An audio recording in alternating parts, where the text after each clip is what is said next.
നാരായണം നമസ്കൃത്യ നരം ചൈവ നരോത്തമം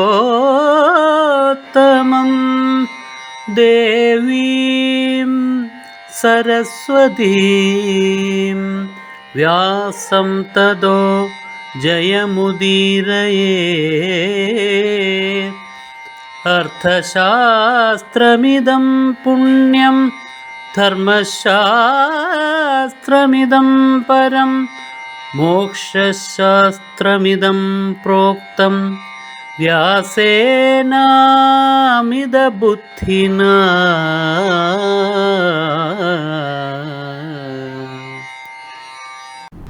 ഇപ്പോൾ ഗീത ഉപദേശിച്ച് 5000 വർഷം കഴിഞ്ഞതിന് ശേഷവും ആ ഗീതോപദേശം നമ്മുടെ ഹൃദയത്തിൽ നടന്നുകൊണ്ടേയിരിക്കുന്നു. ഭഗവാൻ നമ്മുടെ ഹൃദയത്തിൽ തെളിഞ്ഞു നിന്ന് നാമാകുന്ന പാർത്ഥനെ ഉപദേശിക്കുന്നു.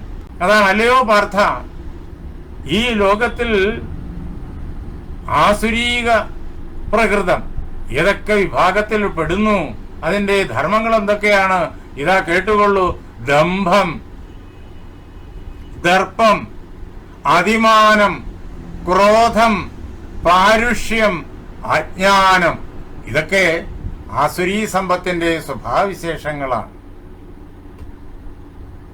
ഇനിയുമുണ്ട് ആ സ്വഭാവവിശേഷങ്ങൾ. അതെല്ലാം തുടർന്ന് ഭഗവാൻ ഇങ്ങനെ നമുക്ക് പറഞ്ഞ് കേൾപ്പിച്ചു തരും.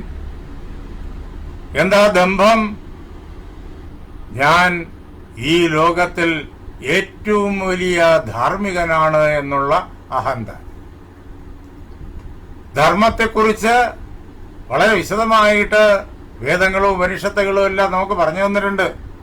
ഇതിഹാസ പുരാണങ്ങളും ധർമ്മത്തെ നമ്മുടെ മുന്നിൽ മൂർത്തമായിട്ട് സ്വരൂപമായിട്ട് നമുക്ക് മനസ്സിലാക്കാൻ പാകത്തിന് അവതരിപ്പിച്ചു തന്നിട്ടുണ്ട്.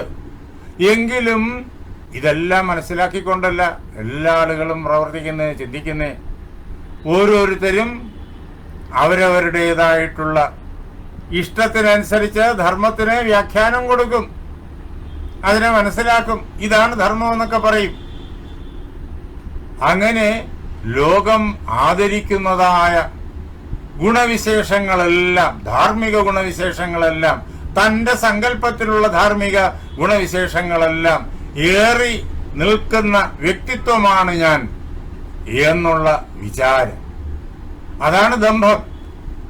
അത് ആസുരീ സമ്പത്തിൽ വളരെ പ്രധാനപ്പെട്ടതാണ്. അതേപോലെ തന്നെ ദർപ്പം. എന്താ അത്? വംശത്തിന്റെ പേരിലുള്ള അഹങ്കാരം, സ്ഥാനമാനങ്ങളുടെ പേരിലുള്ള അഹങ്കാരം. വളരെ കുലീനമായ വംശത്തിൽ പറഞ്ഞയാളാണ് ഞാൻ, എന്റെ വംശത്തിന്റെ പാരമ്പര്യം ഇന്ന ഇന്ന പ്രകാരത്തിലൊക്കെയാണ്, ഇതിന് സമാനമായിട്ട് വേറെ ഏത് വംശം ഇരിക്കുന്നു? ഇങ്ങനെയൊക്കെ ചിന്തിക്കുകയും അതിനനുസരിച്ച് ജീവിതത്തിലെ ഓരോരോ സന്ദർഭങ്ങളെ വിലയിരുത്തുകയും അതിനനുസരിച്ച് പ്രവർത്തിക്കുകയൊക്കെ ചെയ്യുന്നത് ദർപ്പമാണ്. അതേപോലെ തന്നെ സ്ഥാനമാനങ്ങൾ. ഈ ലോകത്തിൽ ഓരോരുത്തർക്കും ഓരോരോ പ്രകാരത്തിലുള്ള സ്ഥാനമാനങ്ങളുണ്ട്. ആ സ്ഥാനമാനങ്ങളെല്ലാം പ്രപഞ്ചത്തെ സേവിക്കാൻ വേണ്ടിയിട്ട് ഭഗവാൻ നമുക്ക് ഒരുക്കി തന്നിരിക്കുന്നതായ അവസരങ്ങളാണ്. അത് അഹങ്കരിക്കാനുള്ളതല്ല. പക്ഷെ പലരും അതിലങ്ങ് അഹങ്കരിക്കും. അപ്പോൾ അത് ദർപ്പമാകും. സ്ഥാനങ്ങൾക്ക് ഒരു ദോഷവുമില്ല, മാനത്തിനും ഒരു ദോഷവുമില്ല, ബഹുമതിയൊക്കെ ഉണ്ടാകും, അതിനൊന്നിനും ഒരു ദോഷവുമില്ല. പക്ഷേ അതിൽ അഹങ്കരിക്കാൻ തുടങ്ങിയാൽ ദോഷമായി കഴിഞ്ഞു, അത് വലിയ വിപത്തായി കഴിഞ്ഞു. ഈ സ്ഥാനമാനാദികളെല്ലാം ഭഗവാന്റെ വിഭൂതികളാണ്, ഭഗവാന്റെ അനുഗ്രഹമാണ്. അത് ഭഗവത് പാദങ്ങളിൽ സമർപ്പിച്ചുകൊണ്ട് ഓരോ നിമിഷത്തെയും നാം അഭിമുഖീകരിക്കണം.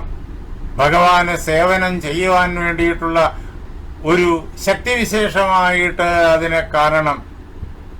തന്റെ കഴിവുകളെല്ലാം ഭഗവാന്റെ പാദങ്ങളിൽ സമർപ്പിക്കാൻ, പ്രപഞ്ചരൂപിയായി നിൽക്കുന്ന ഭഗവാന്റെ പാദങ്ങളിൽ സമർപ്പിക്കുവാൻ, മനുഷ്യരായും മൃഗങ്ങളായും പക്ഷികളായും വൃക്ഷങ്ങളായും സൂര്യചന്ദ്ര നക്ഷത്രാദികളായും നമ്മുടെ മുന്നിൽ നിൽക്കുന്ന ഭഗവാന്റെ പാദങ്ങളിൽ സമർപ്പിക്കുവാനുള്ള അവസരമാണ് ഇതെല്ലാം എന്ന് മനസ്സിൽ സങ്കല്പിച്ചുകൊണ്ട് പ്രവർത്തിച്ചാൽ അത് ദൈവീ സമ്പത്താകും. പകരം ഈ സ്ഥാനമാനങ്ങളെല്ലാം തന്റെ അധികാര ഗർവിന്റെ ഉപകരണമായിട്ട് ഉപയോഗിച്ചാലോ എങ്കിൽ അത് ആസുരീ സമ്പത്തായി മാറും. അതേപോലെ തന്നെ ക്രോധം, അധിമാനം തന്നെക്കാളും കേമനായിട്ട്, തന്നെക്കാളും ആദരണീയനായിട്ട് ഈ ലോകത്തിൽ ആരുമില്ല എന്നുള്ളതായ വിചാരം, അതാണ് അധിമാനം. അതേപോലെ ക്രോധം, സ്വന്തമായിട്ടുള്ള ആഗ്രഹങ്ങൾ ഇങ്ങനെ വച്ച് പുലർത്തിയിട്ട് ആ ആഗ്രഹങ്ങൾക്ക് വിപരീതമായിട്ട് ആരെങ്കിലും പ്രവർത്തിക്കുമെന്ന് വിചാരിച്ചിട്ടോ അല്ലെങ്കിൽ ഏതെങ്കിലും സാഹചര്യങ്ങൾ സംഭവിക്കുമെന്ന് വിചാരിച്ചിട്ടോ അതിനോടെല്ലാം കടുത്തതായിട്ടുള്ള ക്രോധം, ദേഷ്യം, അത് ആസുരീ സമ്പത്താണ്. ദേഷ്യപ്പെടേണ്ടി ഇല്ലാതുള്ള സന്ദർഭങ്ങളിൽ പോലും അവർ ദേഷ്യപ്പെടും, ക്രോധിക്കും. മറ്റുള്ളവരെ ഏത് പ്രകാരത്തിലും അപായപ്പെടുത്തുവാൻ വേണ്ടിയിട്ട് അവർ പദ്ധതികളിടും, ആ പദ്ധതികൾ പ്രവർത്തിപ്പിക്കുകയും ചെയ്യും. നമ്മുടെ നാട്ടിൽ ഇന്ന് ധാരാളമായിട്ട് നടക്കുന്നു. ഈ ലോകത്തിൽ പല കോണുകളിലും ഈ രീതിയിലുള്ള ക്രൂരകർമ്മങ്ങൾ നിരന്തരം നടക്കുന്നു. അതാണ് ക്രോധം. ക്രോധം സകല മനുഷ്യരെയും പിശാചന്മാരാക്കി മാറ്റുന്നു എന്നുള്ളതാണ്. അത് ആസുരീ സമ്പത്തിൽ വേറൊന്നാണ്. അതേപോലെ പാരുഷ്യം, ചിന്തകളിലും പ്രവൃത്തികളിലുമെല്ലാം എപ്പോഴും പരുഷത, ആരോടും ഒരു ദയവില്ല, ആരോടും ഒരു മയമില്ല, ഒരു കാര്യത്തിലും ഒരു മയമില്ല, ഒരു മര്യാദയില്ല, ആരോടും ക്രൂരമായി സംസാരിക്കാനും ക്രൂരമായി പ്രവർത്തിക്കുവാനുമുള്ളതായ മാനസികാവസ്ഥ, അതാണ് പാരുഷ്യം. പിന്നെയോ അജ്ഞാനം, സത്യബുദ്ധിയില്ലായ്മ. എന്താ സത്യബുദ്ധി? ഈ പ്രപഞ്ചം മുഴുവൻ പരമാത്മാവ് തന്നെയാണ് എന്നുള്ള തിരിച്ചറിവാണ് സത്യബുദ്ധി. സത്യം എന്നുള്ളത് പരമാത്മാവാണ്, നിർഗുണ നിരാകാര ബ്രഹ്മമാണ്. ആ സത്യബുദ്ധി ഇല്ലായ്മ, അതാണ് അജ്ഞാനം. എന്താ ജ്ഞാനം? സത്യബുദ്ധിയുടെ സാന്നിധ്യമാണ്. ഈ കാണായതായ ലോകം പല പ്രകാരത്തിലുള്ള ജീവരാശികളും ജീവനില്ലാത്ത പദാർത്ഥങ്ങളും നിറഞ്ഞതായ, കണ്ണുകൾക്ക് തുടക്കവും ഒടുക്കവും തിരിച്ചറിയാൻ കഴിയാത്തതായി ഈ വിപുലമായിരിക്കുന്ന ലോകം, ഇത് മുഴുവൻ ഒരേ ഒരു തത്വത്താൽ അകവും പുറവും നിറഞ്ഞിരിക്കുന്നു. ഈ ലോകപദാർത്ഥങ്ങൾ നിരന്തരം മാറിക്കൊണ്ടിരിക്കും, ആവിർഭവിക്കും, അത് വളരും, വളർച്ചയുടെ ഒരു പരാകാഷ്ഠ വരെ ചെല്ലും, എന്നിട്ട് അത് ക്ഷയിക്കും, പിന്നെ അതെങ്ങോ പോയി മറയും. ലോകത്തിലുള്ള എല്ലാ വസ്തുക്കളും ഇങ്ങനെ ചഞ്ചലമാണ്. പക്ഷേ ഇതിനു മുഴുവൻ ആധാരമായിരിക്കുന്ന ആ വസ്തു ഉണ്ടല്ലോ, അത് ജനിക്കുന്നില്ല, അത് വളരുന്നില്ല, അത് ക്ഷയിക്കുന്നില്ല, അത് നശിക്കുന്നില്ല, എന്നും ഒരേപോലെ യാതൊരു മാറ്റങ്ങൾക്കും വിധേയമാകാതെ അനന്തസ്വരൂപമായി നിലനിൽക്കുന്നു. അതാണ് ഉള്ള വസ്തു, അതാണ് ഞാൻ. അതാണ് ഈ ലോകത്തിലുള്ള സമസ്ത പദാർത്ഥങ്ങളും, ജീവനുള്ളവയായാലും ജീവനില്ലാത്തവയായാലും.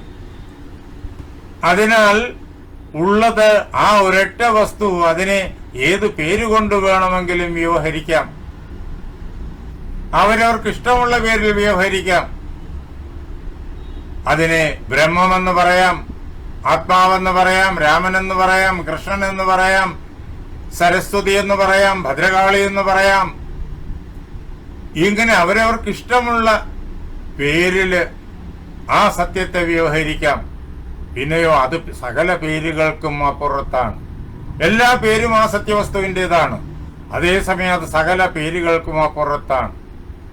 അതിനെ ഏത് രൂപത്തിൽ വേണമെങ്കിലും നമുക്ക് സങ്കല്പിക്കാം. ഈ ജഗത്തിലുള്ള സകല രൂപങ്ങളും ആ സത്യവസ്തുവിന്റെ രൂപമാണ്. എന്നാൽ അതേസമയം അത് നിരാകാരവുമാണ്, അതിനൊരു രൂപവുമില്ല. അങ്ങനെയുള്ള അത്ഭുതകരമായ സത്യവസ്തുവാണ് യഥാർത്ഥത്തിലുള്ളത്. അതാണ് നാം ഓരോരുത്തരും അഹം ബ്രഹ്മാസ്മി എന്നുള്ള ഉപനിഷദ് വാക്യം. ഞാൻ ബ്രഹ്മം തന്നെയാകുന്നു, ഞാൻ ആ സത്യവസ്തു തന്നെയാകുന്നു, ഇക്കാണായതെല്ലാം ആ സത്യവസ്തു തന്നെയാകുന്നു എന്ന തിരിച്ചറിവ്, അതാണ് ജ്ഞാനം. ഈ തിരിച്ചറിവിന്റെ അഭാവം, ഇക്കാണായതെല്ലാം ഭൗതിക വസ്തുക്കളാണ്, ഭൗതിക പിണ്ഡങ്ങളാണ്. ഈ ലോകം മുഴുവൻ തനിക്ക് ആക്രമിക്കുവാനും കീഴ്പ്പെടുത്തുവാനും തന്റെ സുഖത്തിന് വേണ്ടിയിട്ട് വിനിയോഗിക്കാനും വേണ്ടിയിട്ട് മാത്രമുള്ളതാണ് എന്ന വിചാരം, അതാണ് അജ്ഞാനം, അതാണ് രാക്ഷസീ ബുദ്ധി, അതാണ് അസുരീ ബുദ്ധി. അങ്ങനെ ഈ പറഞ്ഞതായ ധർമ്മങ്ങൾ അത് അസുരീ ബുദ്ധിയുടേതാണ്. തുടർന്ന് അസുരീ ബുദ്ധിയുടെ ധർമ്മങ്ങൾ വീണ്ടും ഏതാനും ശ്ലോകങ്ങളിൽ കൂടി ഭഗവാൻ നമുക്ക് കേൾപ്പിച്ചു തരുന്നു. അതൊന്നൊന്നായിട്ട് അദ്ദേഹം ഈ മഹാഭാരതത്തിൽ പല പല സന്ദർഭങ്ങളിലായിട്ട് പല പല കഥാപാത്രങ്ങളിലൂടെ നമ്മുടെ മുന്നിൽ അവതരിപ്പിക്കുകയും ചെയ്യുന്നു. അപ്പോഴാണത് നമുക്ക് വ്യക്തമായി തീരുക. ദമ്പമെന്നും ദർപ്പമെന്നൊക്കെ പറയുമ്പോഴേക്കും അതിന് ഭാഷാശാസ്ത്രപരമായിട്ട് അർത്ഥങ്ങളുണ്ട്. ആ അർത്ഥത്തിൽ മാത്രം നാം ഒതുങ്ങി നിന്നാ പോരാ, അതിൽ കൂടി ബഹുദൂരം മുന്നോട്ട് സഞ്ചരിക്കണം, അതിന്റെ സൂക്ഷ്മതലങ്ങളിലേക്ക് ചെല്ലണം. അതിനെ ജീവിതത്തിൽ നാം അപഗ്രഥിച്ച് നേരിട്ട് കണ്ടെത്തണം. അപ്പോഴാണ് ഈ വാക്കുകളുടെ എല്ലാ അർത്ഥം പൂർണ്ണമായും നാം ഗ്രഹിച്ചു എന്ന് പറയാനാവുക.